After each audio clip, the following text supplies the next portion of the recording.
를 것임이라. 아멘. 오늘 본문 말씀 가지고 끝날에 벌어질 일들이란 제목으로 함께 은혜를 나눕니다. 다니엘서는 6장까지는 역사적인 사건들 기록되어 있어서 아주 드라마 같고 기가 막힌 내용들이 나왔는데, 그 이후로는 환상과 여러 예언들이 나오는 예언서로 바뀌죠. 그래서 다니엘이 9장과 10장에 하나님이 마지막 때 되어질 일을 막 보여주시는데, 그게 도대체 무슨 뜻인지 몰라서 하나님 앞에 근심하며 막 집중 기도하죠. 그리고 이제 11장에 와서 전쟁이 일어나는 장면이 나옵니다. 이제 보면은 알렉산더 대왕 11장 2절을 보면, 이제 내가 참된 것을 내게 보이리라. 보라, 바사에서 또 새 왕이 일어날 것이요 그 후에 넷째는 그들보다 더 심히 부요할 것이며, 그가 그 부요함으로 강하여진 후에 모든 사람을 충동하여 헬라 왕국을 칠 것이며, 그러니까 페르시아 바사 왕국이 헬라 왕국 그리스를 칠 거다, 그런 뜻입니다. 그런데 3절에 보니까 장차 한 능력 있는 왕이 일어나서 큰 권세로 다스리며 자기 마음대로 행하리라. 이게 바로 이 장차 한 능력 있는 왕은 그리스의 알렉산더 대왕을 얘기합니다. 그래서 바사 제국이 그리스를 쳤으나 오히려 그리스의 알렉산더 대왕이 일어나서 큰 전쟁을 치른다는 겁니다. 그리고 4절에 그가 강성할 때에 그의 나라가 갈라져. 그래서 알렉산더 대왕이 그리스가 전 세계 어마어마한 땅을 점령을 하는데, 정복을 한 후에 천하사방으로 그의 천하사방으로 나뉘어질 것이나 그의 자손에게는 돌아가지 않는다. 즉 알렉산더 대왕이 전쟁 끝에 죽습니다. 그리고 그의 부하 4명이 그 큰 제국을 나눠서 갔는데, 알렉산더 대왕의 자녀는 물려받지를 못하죠. 그런 내용, 여기까지는 좀 역사적으로 이해할 수 있는 내용인데, 그 뒤에 남방왕국, 북방왕 여러 전쟁이 계속되는 장면이 나옵니다. 그래서 이 내용을 가지고서는 우리가 정확히 이게 어느 시대다라고 볼 수는 없는데, 11장 40절 보면 마지막 때에 그렇게 나옵니다. 11장 40절 마지막 때에. 마지막 때라는 거는 말세라는 얘기죠. 지금 이 다니엘이 쓰고 있는 다니엘서가 무려 지금으로부터 2500년 전 얘기입니다. 엄청난 옛날 얘기죠. 근데 다니엘이 마지막 때에 그랬어요. 그러니까 오늘날 또는 지금보다 더 나중에 될 일을 보이고 있는 걸 수 있습니다. 그래서 계속 큰 전쟁이 일어납니다. 그리고 12장으로 넘어오죠. 그 마지막 때, 그때에 내 민족을 호위하는 큰 군주 미가엘이 일어날 것이요. 이제 이 부분부터가 우리가 좀 주목해 봐야 될 것입니다. 전쟁은 어느 시대나 항상 있었는데, 마지막 때에 전쟁이 일어나서 환란이, 우리 성도들이 환란을 당할 일이 있을 거다, 그 얘기예요. 이 다니엘서는 짧은 요한계시록이다, 그렇게 말씀하고 있어요. 그래서 요한계시록과 비슷한 내용들이 나오는데요. 그 마지막 때에 내 민족을 호위하는 큰 군주 미가엘이 일어날 것이다. 하나님의 군대 장관 천사가 미가엘 아닙니까? 하나님의 군대 장관 천사가 언약 백성, 즉 예수 믿는 사람들을 호위한다. 그런데 또 환란이 있으니 이는 개국이래로 그때까지 없던 환란, 정말 세상이 힘들어도 이렇게 힘든 적이 없던 그런 때가 올 거라는 거죠. 그러나 그때에 내 백성 중 책에 기록된 모든 자가 구원을 받을 것이라. 하나님의 생명책, 정말 구원 얻은 자들이 기록되는 하나님의 생명책에 기록된 자는 그 환난 가운데에서도 뭐 받는다? 구원받는다. 자, 어떤 식의 구원을 얘기하냐? 오늘 2절을 보니까 땅의 티끌 가운데서 자는 자 중에서 많은 사람이 깨어나 영생을 받는 자도 있겠고, 이거는 땅의 티끌 가운데에서 자는 자, 이거는 죽어서 땅에 묻혀 있는 자를 얘기하지 않습니까? 예수 믿고 구원받고 죽은 사람, 그런 사람들 중에 많은 사람이 깨어나서 영생을 받는다. 이거는 천국 간다는 얘기죠. 이렇게 이 내용을 볼 때는 이거는 주님의 재림 때를 얘기하는 겁니다. 세계에 복음이 전달되면 그제야 뭐가 오리라? 끝이 오리라 그랬죠. 예, 정말 이 12장 내용은 전 세계 모든 나라 모든 민족에게 예수가 그리스도라는 복음이 전파된 그때를 의미하는 거죠. 그때가 되면 주님이 뭐 하신다? 재림하시는데, 주님이 재림하시면 예수 믿고 구원 얻은 후에 죽은 모든 사람들이 부활하게 된다. 새 몸을 입고 부활하게 된다. 그들의 영혼은 어디 있겠어요? 예수 믿고 구원 얻은 사람들의 영혼은 하늘나라 낙원에 가 있겠죠. 그죠? 우리 주님과 함께 낙원에 가 있는데 몸은 어디 있어요? 몸은 이 땅에 묻혀 있단 말이에요. 그런데 이 땅에 묻혀 있는 몸까지도 하나님은 뭐 하신다? 부활시켜서 이 몸까지도 어디로? 하늘나라 천국에 들어가게 하신다. 왜냐? 우리는 원래 혼만 있는 존재가 아니라 혼과 영혼과 몸이 같이 있기 때문에 주님은 우리의 혼만이 아닌 몸까지도 새로 부활시키셔서 하늘나라 천국에 들어가게 하신다는 거죠.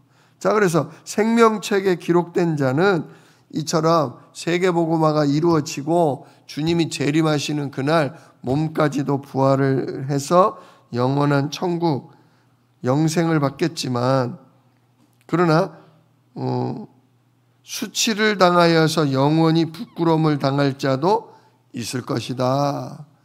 진짜 영생하는 부활이 아닌 영원히 심판받는 부활을 해서 영원한 지옥에 떨어지는 자도 있을 것이라는 거죠.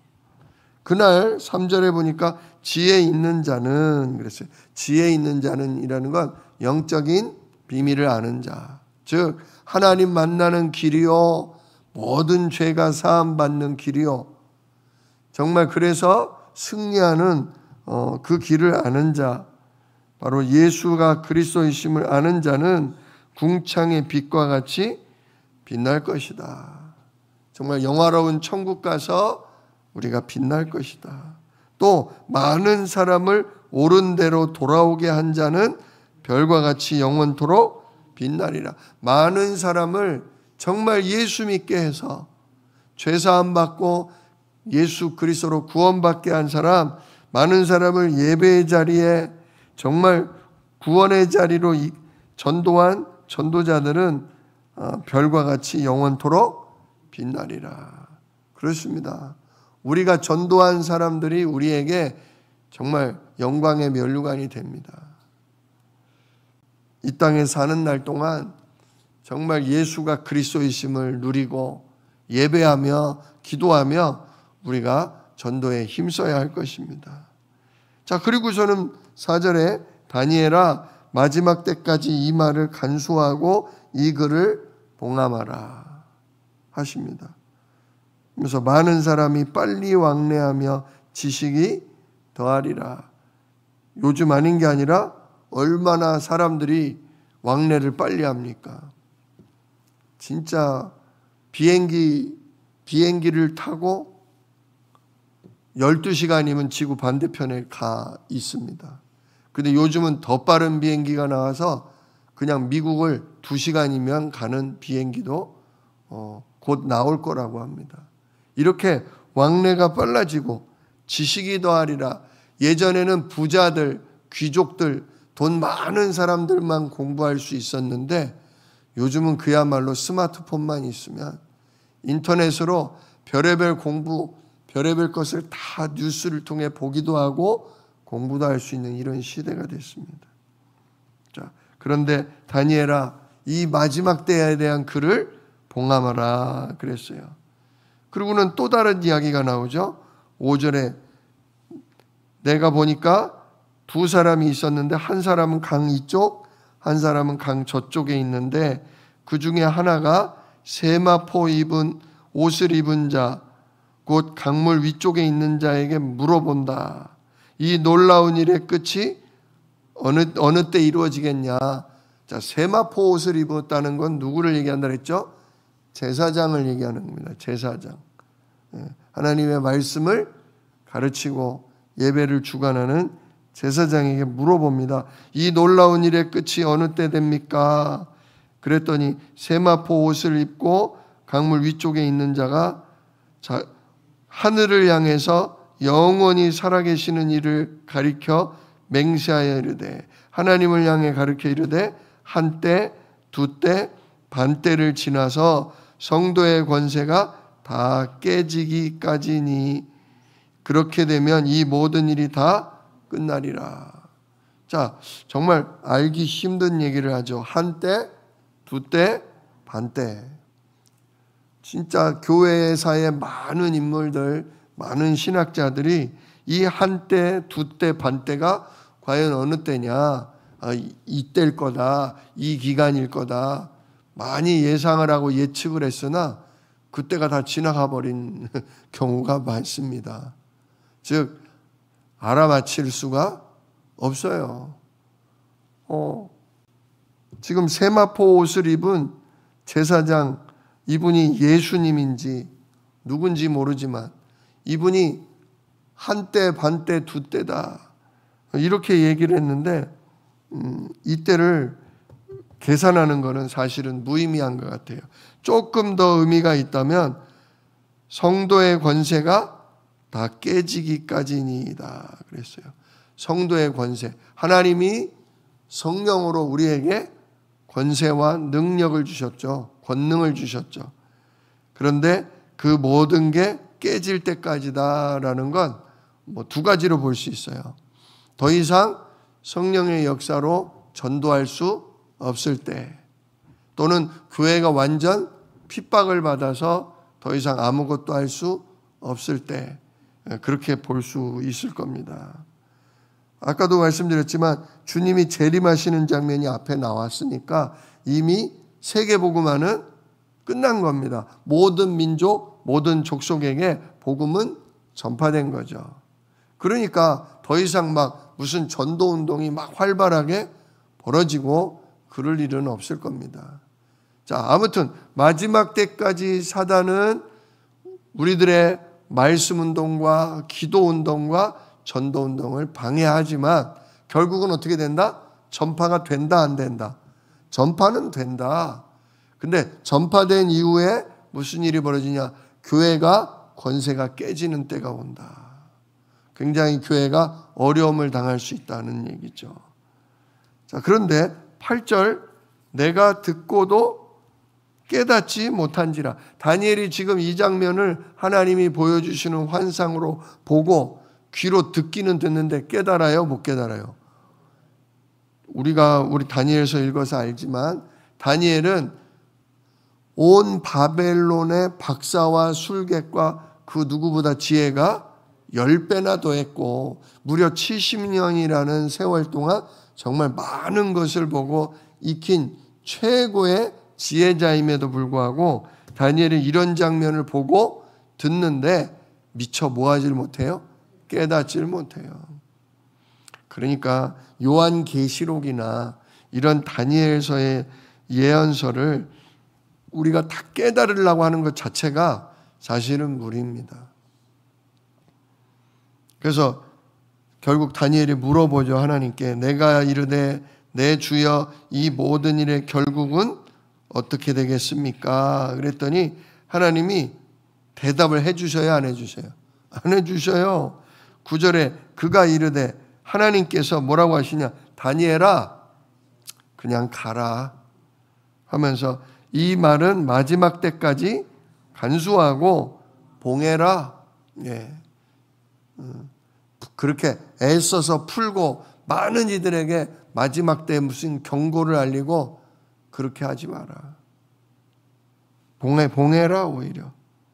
그러면서 10절에 많은 사람이 연단을 받아 스스로 정결하게 하고 희게 할 것이나. 자, 많은 사람이 굉장히 인생이 고통스럽고 문제와 어려움 속에 연단을 받는데 그런 과정을 통해서 스스로 뭐한다? 정결하게 하고 희게 한다. 내가 주인인 줄 알고 내가 내 인생의 주인이요 내 마음대로 내 인생 사는 것 같아서 막 고집부리고 내 뜻대로 내 생각대로 살아가지만 그러면 그럴수록 인생은 내 마음대로 되는 게 하나도 없어집니다. 내 뜻대로 내 생각대로 되는 게 하나도 없어집니다. 특별히 이렇게 마지막 때가 되면 아무것도 우리가 할 수 없는 그런 시대가 올 것입니다. 그때 내가 주인 아니구나. 정말 하나님 말씀처럼 하나님만이 예수만이 우리의 주인이요 저분만이 우리 인생을 주장하시고 전 세계를 다스리는 분은 저분밖에 없다. 오직 예수만이 그리스도다. 이 고백을 하는 그런 때가 올 거라는 거죠. 그래서 말씀을 따라 성령 인도받는 그런 사람이 세워질 거라는 겁니다. 그러나 복음이 없는 사람, 이 하나님 말씀을 모르고 그리스도를 모르고 영적인 비밀을 모르는 사람은 여전히 악한 사람은 악을 행하리니 악한 자는 아무것도 깨닫지 못하되 오직 지혜 있는 자는 깨달으리라. 정말 예수 그리스도 영적인 비밀을 아는 자, 그 이름에 역사하셔서 우리를 가르치는 성령의 인도를 받는 사람은 깨달아 알 거라는 거죠. 진짜 이 마지막 때에 우리가 그리스도의 복음을 알고 마지막 때에 세계 복음화를 알고 그래서 그날 재림하시는 주님을 알고서 준비하는 우리들은 복될 것입니다. 비록 사단은 계속해서 우리 개인을 건드리고 우리 가정과 교회와 온 세상을 별의별 전쟁과 재난과 사건을 통해서 어려움을 주겠지만 우리는 그러면 그럴수록 스스로 연단 속에 정결하게 되고 희게 될 것입니다. 예수밖에 없다. 역사의 주인이신 하나님, 난 저분만 의지하겠다. 결국은 계속 교회에는 하나님의 택함받은 성도들은 그런 인도를 받을 것입니다. 그러나 창세기 3장 하나님 떠나 내가 주인된 이 죄를 모르고 사단에게 세상 임금에게 휘둘려 있는 이 땅의 이 문제를 모르는 사람들은 계속해서 자기가 주인 돼서 뭔가 하려고 하다가 깨닫지 못하고 멸망을 당하는 일이 올 것입니다. 그래서 11절에 보니까 매일 드리는 제사를 폐하며 결국은 어린 양 피제사를 폐해버려요. 사도 바울도 예배를 모이기를 폐하는 자 그런 얘기가 나오지 않습니까? 정말 예배를 폐하는 예수 십자가의 보혈을 찬양하고 그 승리의 부활을 찬양하고 우리에게 임하신 성령의 인도받는 이 예배를 폐하는 일이 온다는 거죠. 그리고 멸망하게 할 가증한 것을 세울 때부터 멸망하게 할 가증한 것, 이거는 우상이지 않습니까? 마지막 때가 되면 큰 우상이 일어나서 정말 복음이신 그리스도보다 하나님보다 다른 것을 섬기게 할 터인데 그걸 세울 때부터 1290일이 지나가게 될 것이고 그러다가 1335일까지 이런 어려움이 있는데 그때까지 이르는 그 사람은 복이 있으리라. 이것도 날짜 계산을 엄청 많이들 했어요. 신학자마다. 그러나 이 날짜도 우리가 굳이 계산할 필요는 없습니다.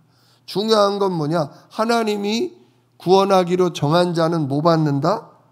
예, 오늘 1절 말씀처럼 생명책에 기록된 자는 전부 구원을 받는다는 거예요.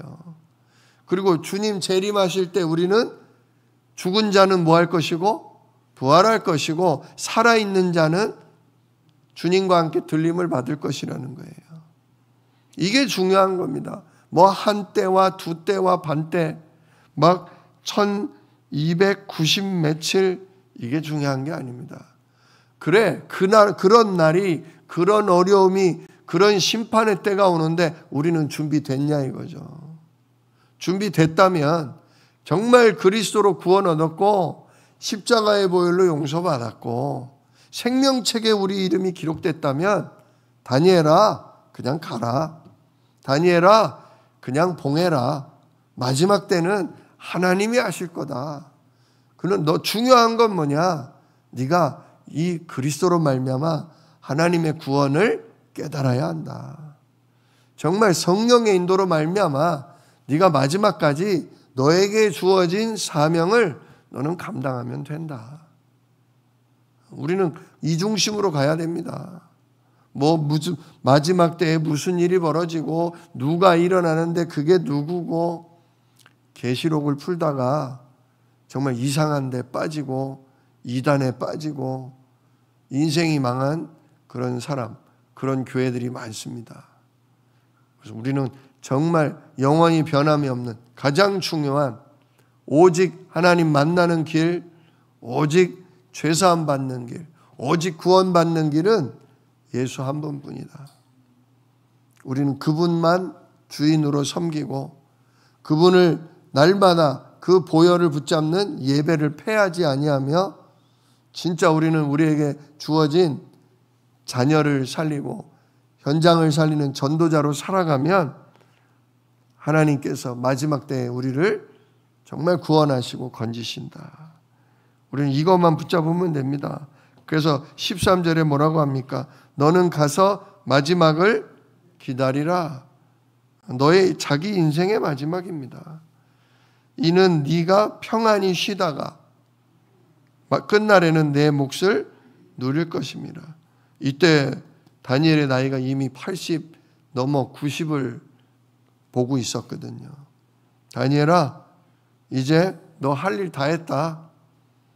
평안히 쉬다가 주님 부르시면 너는 하늘나라로 가게 될 것이다.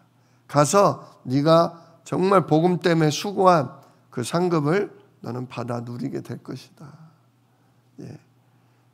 우리가 이렇게 계시록이나 마지막에 보여주시는 것은 이 세상 끝날이 있다는 걸 알려주시는 것이고 그 세상 끝날에는 하늘나라 군대 장관인 미가엘도 와서 싸울 것이고 결국 승리 가운데 우리 주님이 재림하셔서 성도들이 영원한 부활, 영원한 천국에 들어갈 것이나 그때까지도 정말 복음을 받아들이지 아니하고 거부한 자, 악행 가운데 살아간 자는 결국 부끄러운 영원한 심판을 받게 될 것이다.